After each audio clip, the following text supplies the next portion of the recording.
Hey,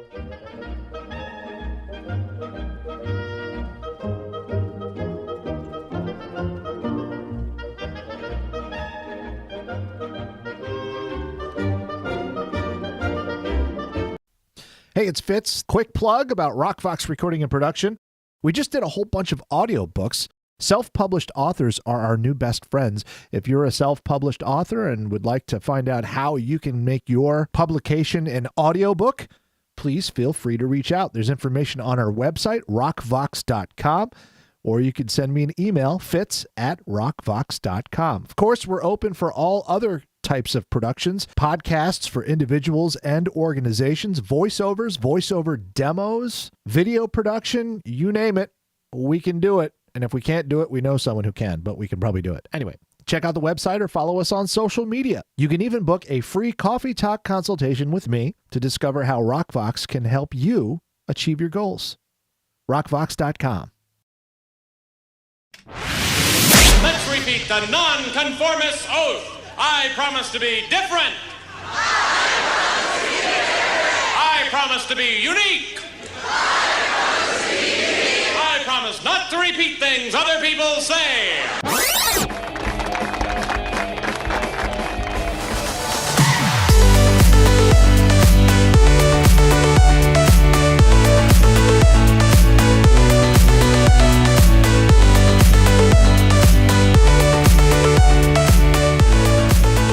Welcome back to Positive Blatherings. Today, my guest is Anthony Caruso. You may have seen his art all over the place. If you're lucky, you've seen his art.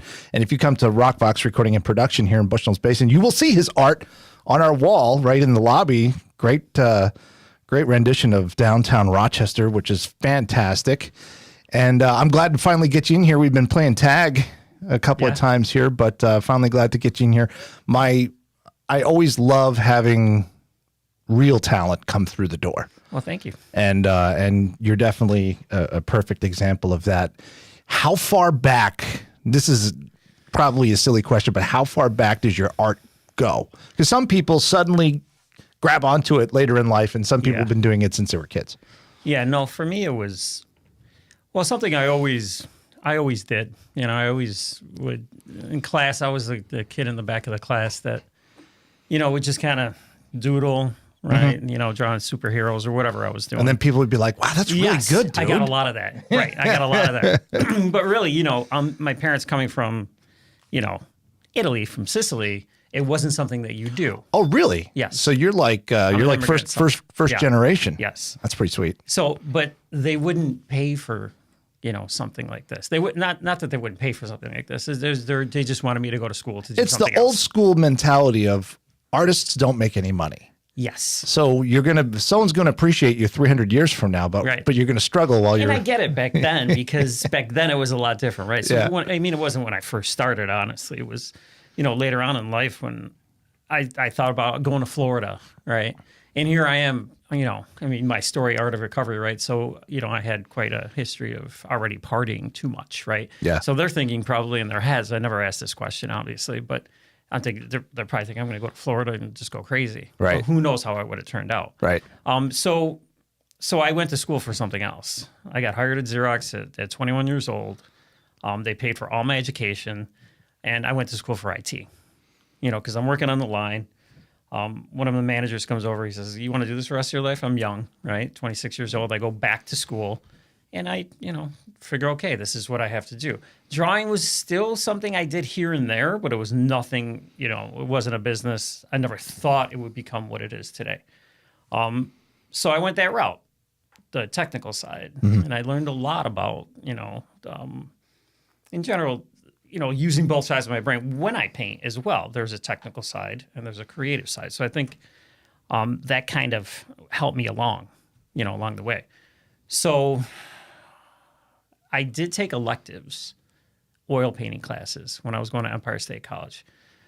Two of my instructors went to RIT. They're very good. You know, this is still earlier on. This is around, it was in the 90s, you know, whenever it was in the 90s, probably 97, 98.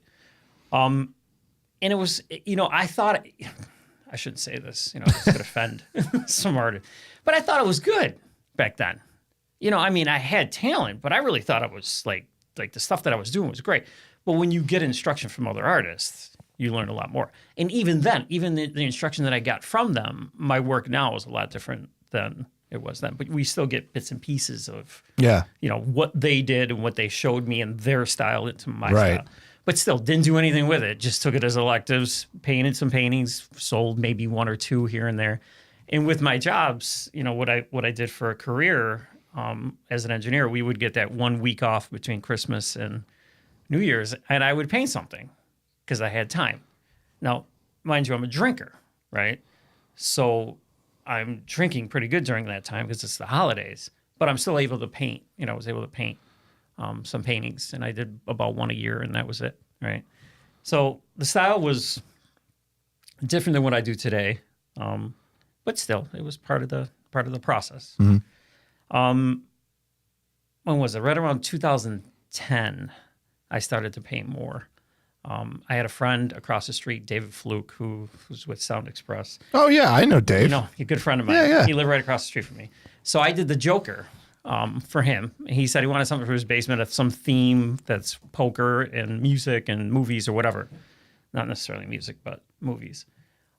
So I painted the Joker, Heath Ledger Joker. That took off. He got it for free. It's something I would have sold for thousands of dollars today. Right. But he's got it for free, and he always tells me he has an original. But he helped spark the whole thing too. He helped get that whole thing going. So then I did more. I painted a little bit more. Still not the style I do today. Not as much knowledge as I have today about the art industry and art and stuff. So at Xerox, I left Xerox. I was at Xerox. That's where I was an engineer. So I'm going back and forth. In 2010, and I got into medical sales. So I learned a lot from Xerox, from the sales team at Xerox, on how to sell and how to get your product out there and how to do marketing. Because I was an analyst when I left. So back up a little bit. When I was at Xerox, I started in manufacturing. I got into software tech, software engineer, and then I became an analyst. So analyst, I was selling the product technically in the field.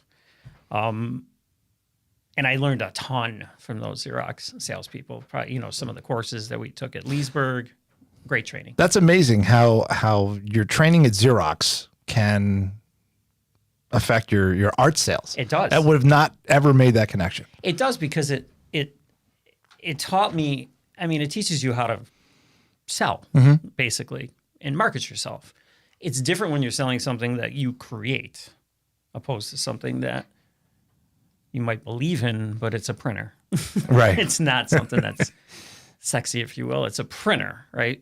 But still, not knowing how much knowledge I was getting from that, I learned a lot. And what I did with that was I left Xerox because I didn't want to sell printers. So I got into medical sales, medical software sales, and I did that for years. Still, the back of my mind. We could just go on and on. So many different things. I'm trying to go where I want to go in the back of my mind because I'm switching jobs as a medical device. You're clearly not satisfied. You're not fulfilled with where you are. Right. And you keep trying to seek that other thing. Yep. But this is still while you're drinking, right? How long have you been sober? 4 years. 4 years. Yeah. Yeah. Congratulations. Thank you. I'm 3. I'll be 4 years January. I'm just over 4 years, but congratulations as well. Thank you. So this entire time I'm drinking, and you wonder sometimes, could that have been a reason? I'm doing stuff that I don't really want to do. Right. And I still kind of do. That frustration, yes. that inner frustration. Yeah, it was very frustrating. So I just kept going, right? Kept switching jobs, but still within the medical field because the money was great. I mean, but the drinking is way up there. Yeah. I mean, you're drinking with doctors, you're drinking with sales reps. These national sales meetings are crazy. It's like, right. It's So they're spring pounding break. bottles of scotch and It's rite of passage. That's what you do. You just do it. So, and you're right. Yeah, that's how it was. So here I am in an industry that I feel like I can't get out of. yeah. It's not that I can't get out of it. I felt like, this is what we do and this is how I got to do it. If I'm going to stay in this industry, I got to do it. So about 3 years ago, I just said, forget it. I'm just going to, I'm going to do my art. I still was working, but I was doing more of my art. So there's an artist here in Rochester called, his name is Steve Carpenter. He taught me a lot. So I took 2 live nude classes with him and, nude models. Yep. And I learned a lot. And to this day, I say this a lot, to this day, I still hear Steve in my head because we would sit in class and do, first he went over and he would do his rendition of the nude model, with charcoal. Then, we would do it and he would walk around the classroom. So he would come and he would actually paint too, our paint. But I learned from him a lot from him. So that's really where my career took off. And I remember walking in there with a Xerox box with, it was acrylic paintings. Mm-hmm. And he's, I do oil now, right? And it was just a box of just brushes that were not really great brushes. And again, I didn't really, acrylic, yeah. But, it was good for me. So I walked in there and he laughed. He goes, if you want to get serious with oil painting, you got to go to oil and get rid of this. So, and he's a very funny guy, great guy. So I took 2 courses with him. And then I started painting. There was a friend of mine, Steve. I can't think of his last name right now. But he had me paint his girlfriend's daughter's painting. So, and he commissioned me for it because he saw some of my work and he thought, you're really good. Why don't we, can you do this for it's his fiance now, but it was his girlfriend at the time. So I painted it and I posted it on Facebook and I got some likes here and there. And then I started painting more and I would post on Facebook. Then I started using a lot of my social selling things that I learned in medical sales and marketing. And I just kept posting, did live videos. In 2020, I probably did, I don't even know how many live videos I did. I would be almost every night, because people were still home. Everybody was in their houses. Yeah. So that's kind of how I grew. And then, I don't do them as much anymore. I do more time lapse and I still do some lives, TikTok and Facebook, here and there. But it was mostly just in 2020 that it really just took off. I think the pandemic did a lot for people like you, for artists, for anyone who's trying to promote themselves on social media in that way. Yeah. And because I think that's when I first got connected with you was in that time because I saw your paintings and I saw what you were doing. I'm like, that's pretty cool. When I first opened Rockbox, my vision was to have, it would be all Rochester. It would be all like Rochester themed paintings and stuff. It ended up being more movies in here than just because it was available. We had it. Yeah. We had all these posters. So we're like, well, let's put up movie posters. Right. But in the lobby, I wanted to have all Rochester photos and scenes and things. Yeah. And that just didn't work out. So now we've been open, it'll be 5 years in this coming April next year. So I'm like, I'm going to start trying to convert or trying to add more of that. And then I saw your paintings of, the bridge and all the different scenes around Rochester. And I love that. Yeah. Because this is such a beautiful city. I come from South Florida. I agree. So, and I'm not, I'll be up here for quite a while now, but when I first moved up here, it was just such a new thing. Yeah. It's like, oh, look, seasons and leaves are changing, you don't appreciate. Right. Growing up in South Florida, we had 2 seasons. It was hurricane season or it wasn't hurricane season. Right. That was it. Winter fell on a Tuesday. Yeah. It was like, so coming up here, it was like such a unique change, all the history and all that. And I really believe that you capture that. You have, in my opinion, not knowing anything about art, about any of that stuff. I see like an old classic style with you. Okay.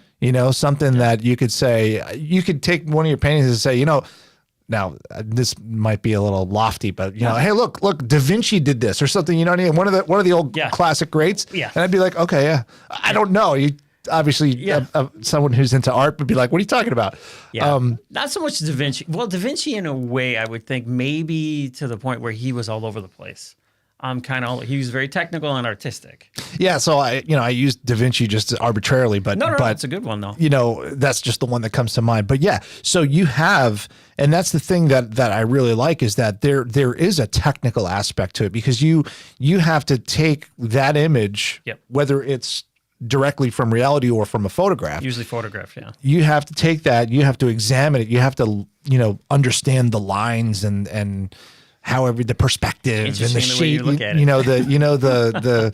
the shadowing and stuff. Well, I'm a Yeah. filmmaker too, so that visual part of it really connects to me. To be honest, so when I do portraits, there's more of that involved because I have to make it look like somebody. So if I do a portrait and it's just anybody, it doesn't have to look like somebody, that's easier. Right? When I have to make it look You like just somebody, make up a person's face. it doesn't matter. Right. It can be anything. If it's a little bit off here and there, but when you're doing a portrait, Yeah. it has to be like that. But when I do, for example, for the Freddie Subridge, the one that you have, the print, that is basically, and as time goes on, I get faster and faster and faster. I use knives, palette knives to paint. So a lot, yes, the shading, you do have to pay attention to the shading, the light, dark, but not so much where it's not precise, because Well, yeah. right? 'Cause Yeah. art is art. It's an artistic Yes. rendition of the real place. Yeah, which is better. I think. Well, yeah, I mean, like I can it. make it look just like it. And it's No, been hours and no, hours and nobody hours. wants that. Nobody wants that. No, I wouldn't want that. Just take a picture. No, I want your interpretation of the reality. That's exactly what you got. And that's Yes. exactly. Yep. So it's like it's got a dreamy feel to it. It's kind of otherworldly, Yeah. and that's what makes it interesting. Have you seen the boathouses? I think so. The I Canandaigua. think so. That's my I've biggest seen. seller.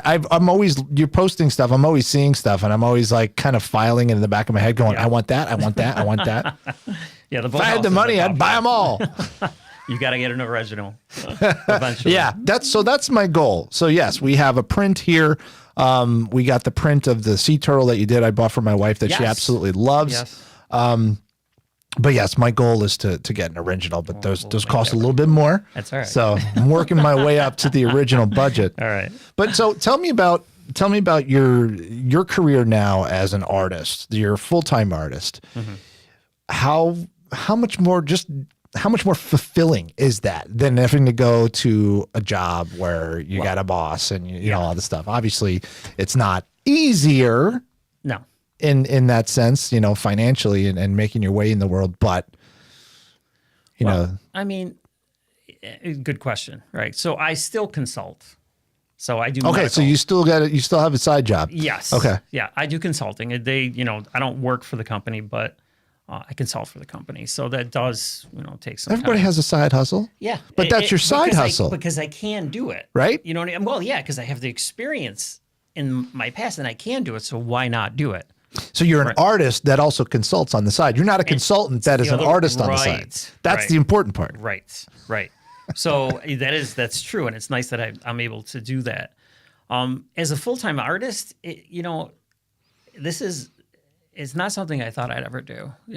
I just, I figure, okay, probably because of the way society is with this kind of, you're an artist. But to me, I mean, if I'm going to sell something and I sell it well, because I've had some good history with sales in other, careers, why not sell something that I do that I believe in 100% and just go with it? And so I think everything that I've learned, thank God I'm still alive at 53, but at this point in my life, I could use all those tools that I have in my tool chest, Right. my tool bag, to be able to promote my work. Yeah.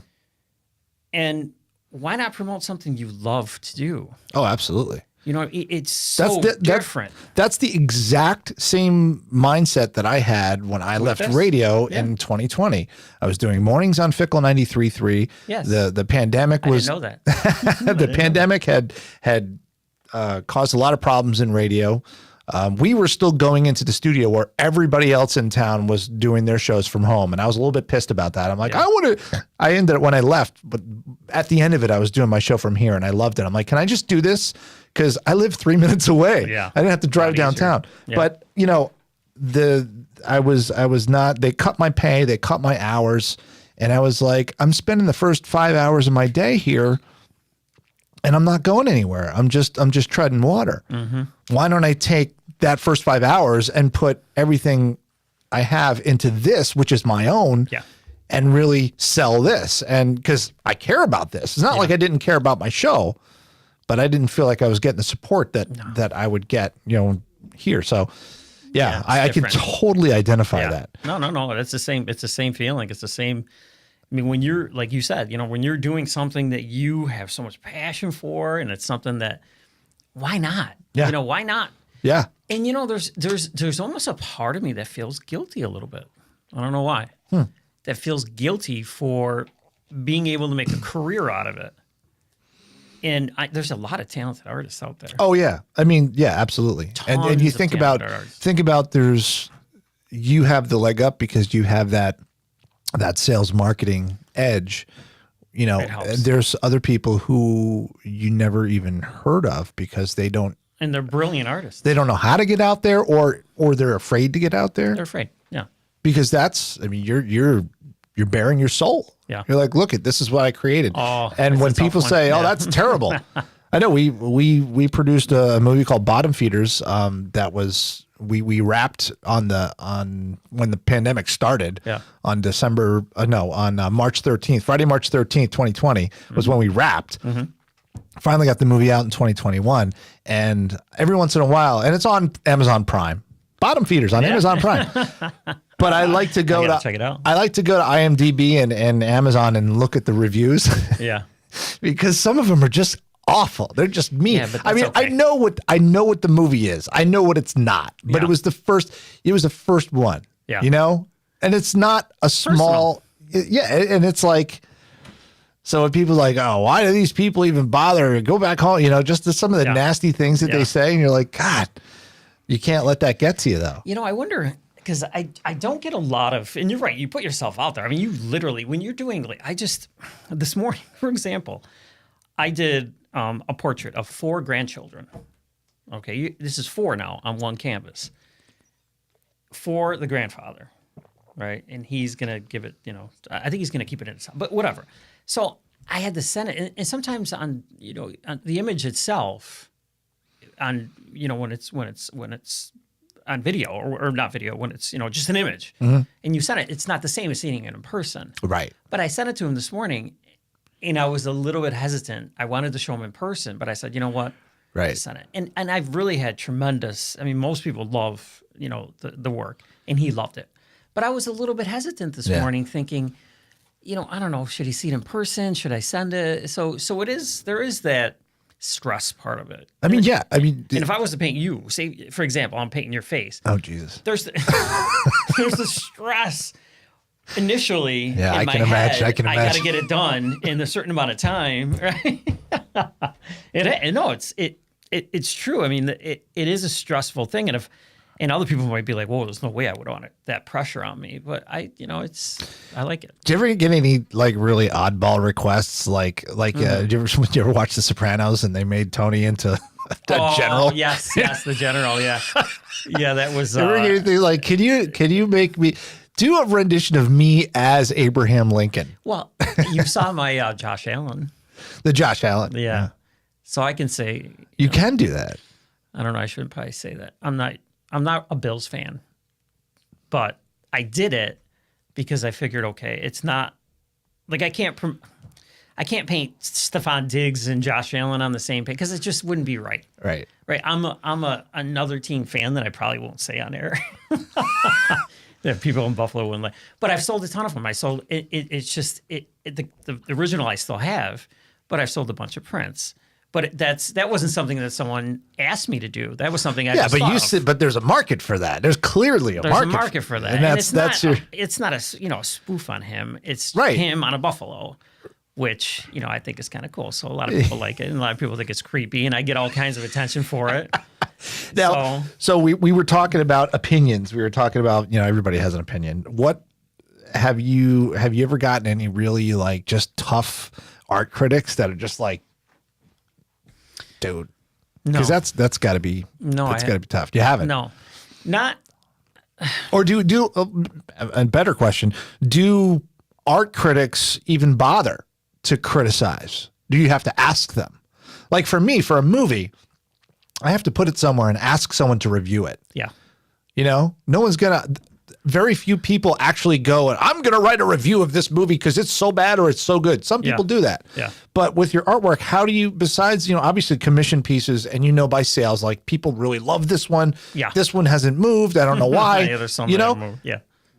but that in the art world, there's sort of this hoity toity, like, you know, there's this people that, do you care about that? Do you care about impressing, you know, some, yeah. No. That's not your world. That's not your world. No, because art is subjective, right? That's the word I'm looking for. So, yeah, I mean, think about it. I have shows. You know, at my shows, people walk in, and a lot of people have compared it to, because of the color and the style, like Van Gogh type of stuff, which is great. But some people, that's not their thing, right? So they might be more of, you know, the Renaissance era type of painting, where Right. it's all perfect, An El and Greco everything. or something. Whatever. Yeah. So I mean, you're gonna get you know, and I guess it's not so much of an age thing, but because I sell to all ages. But People have their taste. People have their taste, right? Yeah. Yeah. So not so much of that. No. And on Well, social that's media, I cool. think blocks some of that stuff. Maybe, I don't know. You know, maybe someone might say something, but it gets blocked. Oh. Oh, I had an experience once. This is crazy. Earlier on, he supported my work. I did 2 paintings for this guy. He wanted a painting for his sister, and a year had passed. So my prices are different now. Because now you know, that's the way it works. That's the way it works. Right? Yep. He was so angry at me. And he's been kicked off of Facebook a bunch of times, but I would tolerate him, whatever. He supported me in the beginning. He was so angry that he destroyed one of my paintings that I made for him. And he sent me pictures of it. So I blocked him on social media. Wow. That's, Dude took the time to destroy the painting? He took the time to destroy, took both paintings. There was 2 of them. Oh my God. So I was, you know, I was taken back, you know, because it's personal. That's my work, right? And when you see it destroyed, but the good thing is now is I do prints, so I recreated both of them again. They exist. And ironically, it's one of the paintings was the Radiance and Rain. It was the male Radiance and Rain, the only one I've ever done with the umbrella. So I was like, that's gone. But now I can make prints, so I'm okay with it.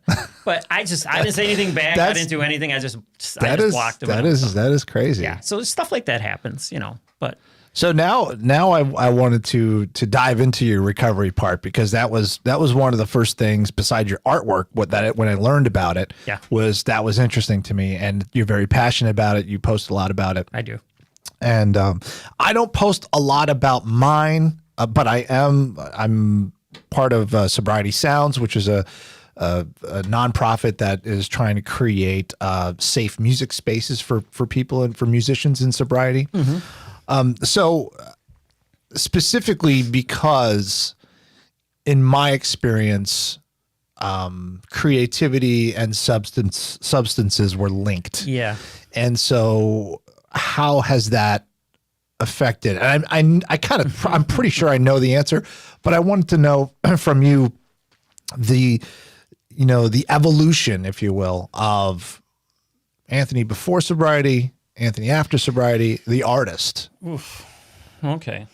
Well, we don't have time for all that. The abridged version. Gosh, you know, I could say that I when I painted back in the day, and I would paint under the influence, I remember doing it and thinking it looked good, and then waking up the next day and looking, and no, it wasn't. Because you're out of your mind. And it doesn't, as like a musician where the words, when you create songs, you know, you could make great songs if you're high or if you're drinking or whatever, because it just expands. That doesn't happen for me. When I do paint, it's very therapeutic. So when you're painting, probably something similar to what you're doing, you don't feel anything. Like I could be cold, but not know I'm cold. I could be tired, but not know I'm tired till I stop. Right. So I could paint for an hour. Because you're in the zone. I'm in the zone. I Yeah. can paint for 4 hours and it feels like a half hour. Yeah. You Yep. have no clue what time it is. Yep. And that's helps with the sobriety because that gives me something to focus on. I also do meditation every day, so that helps. That helps. That's part of my my routine. But the old, I wouldn't say old, but the drinking, Anthony, and the person I am today.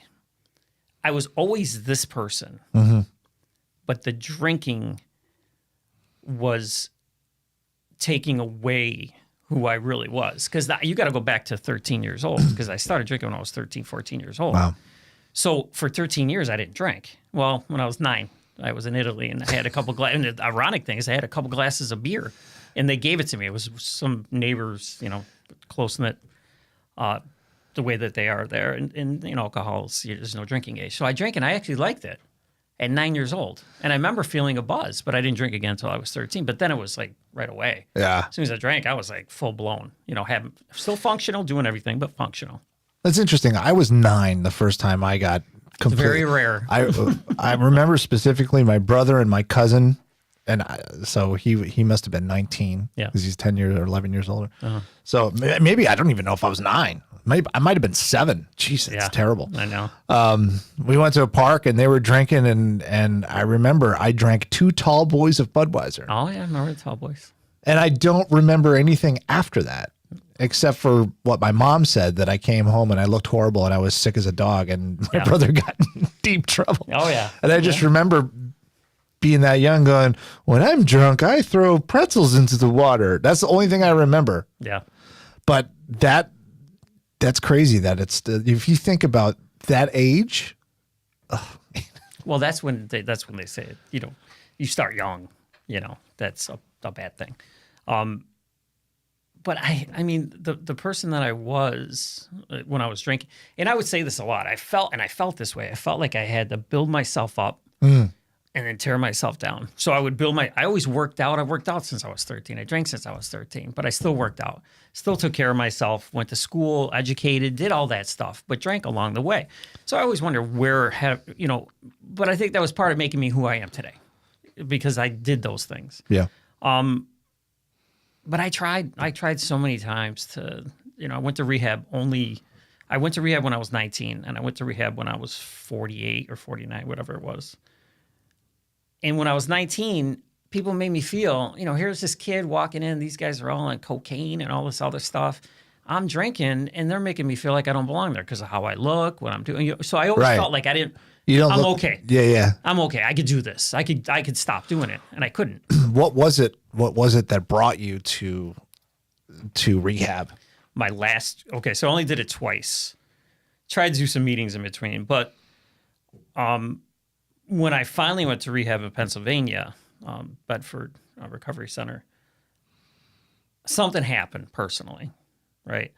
So what I would do in my later years of drinking, probably over the last 10 years, is I would drink, but I would binge for 4 or 5 days.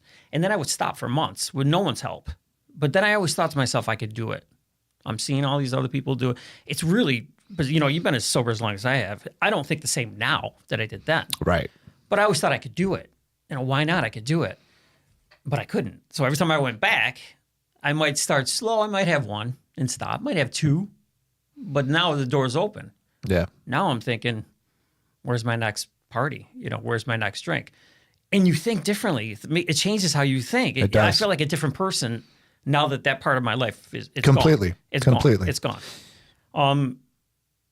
So I would binge. What I did when I went, so I had 2 close friends and my sister and my dad.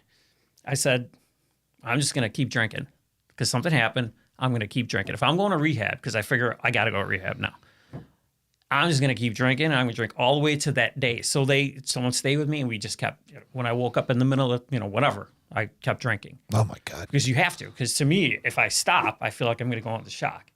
So that's why I would binge when I drank towards the end, because I feel like I had to have a little bit, and then I would stop, and then I would feel somewhat normal and go months without it. Then again, I would try to do it. So when I went to rehab, 2 of my closest friends, they took me there, and I remember drinking right before I went in. And I went in with a very high alcohol content. So they couldn't give me anything. So here I am freaking out and I can't have anything. So, I finally, got through detox. I was there for 5 days. And I remember looking up at the ceiling saying, what the hell am I doing here? I'm 48, 49 years old. This is not me, because I've always had it in me to be successful, to do things. And this is not me. It is me, but I'm saying that was enough for me to say, forget, I never drink again. I left after 5 days. I didn't Something just clicked. Something clicked. Then I did the 90 days, 90 meetings, 90 days. Yep. I did that. Yep. But now I don't go to meetings. I just, some, people in the AA community would consider that to be a dry drunk, but I don't consider that. Yeah, I stopped going to AA when I realized that I didn't have to go. And I know that's the problem, is that there's people that believe that you can't do that. No. That we're just playing Russian roulette at this point, and just like tomorrow we're going to pick up again. But for me, just like you, something clicked. Now for me, I got pretty close to at least a rock bottom that I would consider my rock bottom. Me too. Some people would be who knows. But there was that, all right, so here's the life that you want. Here's the life that you're leading. And they're like this. They're like never going to cross. No. And I have to say that once I took that step, everything changed. Yeah. And it wasn't, overnight. It was a couple of months of and I didn't struggle like some people struggle. I know I've gone to meetings where people are like, they are just a wreck. Mm-hmm. And I feel bad for them. And I used to go to meetings every once in a while just to take a peek at what my life could have been if I continued down that road. Good point. And it was just like, see, this is just a reminder. Yeah. But now there's no way. Things have gone so well. Right. And it's, I'm sure it's like you're painting too. It's like, if you could go back and say and tell yourself, hey, you know what? You quit drinking, this is what's going to happen. You'd be like, oh, shut up. Yeah, no, that is gonna happen. This wouldn't be happening if I was drinking. Right. No, because I would have to rely. So I'm a little bit more, what's the word? Ballsy, if you will. I'll take more chances because now I know I'm not drinking. Now, if I'm drinking, I need to work for a company. I need them to pay me, right? Because I feel more comfortable that way. Yeah. Which is not me. That's not me, not the person I am now. I feel more now. I can take chances because there's always, like you said, you're still going to feel heartache. You're still going to feel pain. You're going to feel happy, sad, whatever. But now you just handle it differently. Right. And it's in your projection is always going upward, kind of like the stock market. It might go down a little bit, but then it always goes. But when you're drinking, it goes down a lot farther, like our rock bottom. So that's how I feel. Yeah. What do you see in the next like 5 years of what you're doing? Do you have any lofty goals or things you want to accomplish? Yeah, that's, there's, in this industry, there's a lot of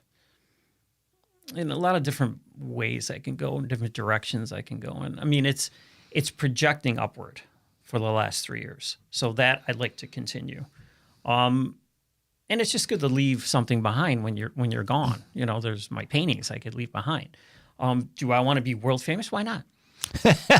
Why not? Won't hurt. Why not? I mean, if there's something that I could create to be world famous, then I'd like to do that. In 5 years, I don't know. That's a great question because it depends on. There's an ebb and flow. It depends how things go the next. Obviously, I'm painting in 5 years if I'm still here, right? It has gone upward as far as what I'm, how I'm selling my work, or not how much I'm selling it for. But it's not so much the money either. I mean, it really is the joy that when I paint something for somebody, it's amazing. Yeah. It's amazing the reaction that I get, and to make someone, get that reaction, even if they don't buy my work, people say your work speaks to me. That's great. Yeah. Here I am, just painting, and I'm painting from what I feel. If it's not a portrait, or if it's not a commission job, I'm just painting what I want to paint. Yeah. And that's a great, that's a great reward to get back. I agree. And the money is a secondary thing because why not do something that you love to do and make money? We talk about this. I've talked about this already. But it's not that it's keeping me sober. It's providing an income, and it's providing, some joy for people that I paid for. That's cool. Yeah. Joy. Ooh. Yeah. It happens. That's a whole different discussion. My ears. Joy is something that I have an interesting relationship with, because I keep, even to this day, go back and forth between, where is joy? Is joy something that I create, that I find with myself, or is it something that I find in something else? Yeah. And I know that when I create something that affects people, that's instant joy. Yeah. I wish I could create more and affect people more, so I can understand, I can totally get that connection. It's a great feeling. Yeah. Yeah. And so you have kids, right? Yeah. How many? 3 kids? Yeah. How old are they? Gosh, 24, 22, and 20. Oh, wow. Okay. Yeah. So you're out of the teen woods. Yeah. Just out They're of the teen all woods. in college. Well, out of college, 2 of them. So, yeah. I have 3 teenagers. And it's interesting how my youngest is 15. She'll be 16 in January. Mm-hmm. And here I am, it's when they're younger, it's kind of an easier, people think it's harder, but it's not. It's so much. I mean, it depends. Yeah. Well, yeah, it definitely depends on the kids, but to explain to them, or to kind of show them where happiness comes from, and to guide them to where not to seek happiness. Yes. Yeah, that's a tough one. And especially because you're sober. Yeah. Yeah. And it's such a tough thing, to say, well, the happiness is supposed to come from inside you. Yeah. You're not supposed to be able to find happiness because this person likes you or a drug. Yeah. That's not happiness. That is Short term. Is a short-term chemical reaction. It's pain and pleasure is what that is. Yeah. Right? Remember, that's that instant gratification. Yeah. Makes you feel good, but then you're dealing with the consequences later on. Even if it's not right away, it eventually will end up that way. Was there just a singular moment when you realized, holy crap, I have totally found joy? Like you realized it, or has it just been there and you knew it was there? I always imagine this eureka. Often. No, it happens more than just. Do you remember the first time? Was there a first light bulb that said, "Wow, this is awesome"? Being sober. While you were sober. While I was sober. Yeah, I mean, when you go through a New Year's or something, or you go through an event where you normally drank, you're like, you could do this without any drug. That sense of accomplishment. Yeah, I mean, you to be comfortable in your own skin, that is not easy to do. And you can see there's a pandemic out there that people don't even realize. Look at the commercials you have from alcohol. They make you feel good. Like you drink. I saw a commercial the other day. I'm not even going to say the company it was. They're jogging, they're running. And then when they're done, they're happy because they deserve that drink. And that is. What does that mean? That is exactly the philosophy that picking that apart is what clicked for me. There's a book called This Naked Mind by Annie Grace, and I was fortunate enough to have Annie on the podcast, and her book is basically about how we've been sold a bill of goods about alcohol. So true. Why is it called drugs and alcohol? Alcohol is a drug. Totally. Yeah. And we, as a society, we've somehow have this idea that drugs are bad, but alcohol's all right. Yeah, you can accepted. Go. Hey, I'm gonna go get shit faced on Friday night, man. You coming? All right, cool. And that was me. I was that person. Right. I used to get excited to go drinking. I was like, yes, we're gonna party tonight. But I'm not knocking people that drink. My father drinks. Right? He has a glass of wine with dinner. That's what he drinks. Yeah, well, that you know what I mean. To each his or her own. But the idea that it's been downplayed to the harm. Yeah, it's a bad thing. It is. And our society has kind of come to this. Oh no, it's not. It's not really. Well, it's a bad thing if you do too much. Yeah, but don't do too much. Even though There's no benefits to drinking. They've proven they used to be where you could have a glass of wine. It was good for you, but you might Right, as it's well good for you hot. Yeah, and it you know, like I said, my father drinks. I've never seen him drunk. He would drink a glass of wine during dinner. And That's it. And for me, that was always like, how do you do that? Oh, same thing. How the hell do you do Why that? bother? Exactly. Why bother having one? Yeah, Like, I can't. Yeah. And that was the thing when I finally came to that realization, and I was like, okay, so let's break this down. When I have a drink, the first drink, like the first time I start feeling that buzz, I'm like, all right, yeah, all right, let's go. Warm Let's go. feeling. Right, that warm feeling. All right, I feel good. Things are looking good. Oh, yeah. And then 10 minutes later, it starts to lessen. Hold on, we gotta keep this going. Mm-hmm. So let's do another shot. All right. And then at some point, it's like, it just You're the too far diminishing gone. returns. Yeah. It's that one 5 or 6 minute peak of pleasure Yeah. is never to be found again, at least that time. No. And it's just a downward spiral of hell. Yeah. Especially as you get older, it's Like, harder. yeah. And I'm like, why am I bothering with that? Yeah. Find that in another way. Yeah. Well, that's the key. I mean, the key is you can get. I mean, yeah, I'm addicted to working out. I'm addicted to, Right. you know, some other things that I do. Right. They're not harmful. Right. Hopefully, you know, joint wise, I'm fine with when it comes to working out because if I'm sore, I'm still going to work out. Right. It's a part of my recovery, but I always worked out. But you're right. You find it, and I'm lucky enough to be an artist. But there are, you know, you could take your art as far as you want to take it. There's people that can go through recovery and just take a painting class and just paint, because art is art to me. Everybody's an artist. It's so far you take it, right? You could take it to where I'm taking it now and where I want to take it, or you could just do it just to pass the time. Yeah. You know, and that's going to help your sobriety as well. So that's what it does for me too. Well, I've really enjoyed this conveation. I wish we too. could go on forever, but we can't. So, folks looking to find your art, we put the your Facebook sort of handle there, but if you look for Anthony on social media, you'll find him, and you can click through his pictures for hours because you've got. I mean, that's how we found the sea turtle, because I was basically trolling you. I was stalking you. I was like looking through, and I'm like, and my wife loves sea turtles. I'm like, oh my God, this is awesome. I got to get this for her. Yeah, I actually painted that one live, and one of my biggest customers, she's bought probably 5 paintings. That was her first painting. That's back awesome. then. Yeah. That's really cool. And prints have been great, so I've been doing a lot of prints. So, well, my goal is to get an original. Thank you so much. All right. Thank you. Any last words you want to impart upon the Blathering crew? No, thanks for having me on. It's been great. Just kind of going through this whole thing. Just, you know, if you need help, if you're out there and you need help and you're looking for answers, whether it's alcohol, drugs, you know, whatever you're addicted to, there's a better way. And you just got to get past that initial shock of not doing what you're doing. But eventually, if you stay the course and you're true to yourself, well, things get better. Absolutely. Wisdom. Thank you.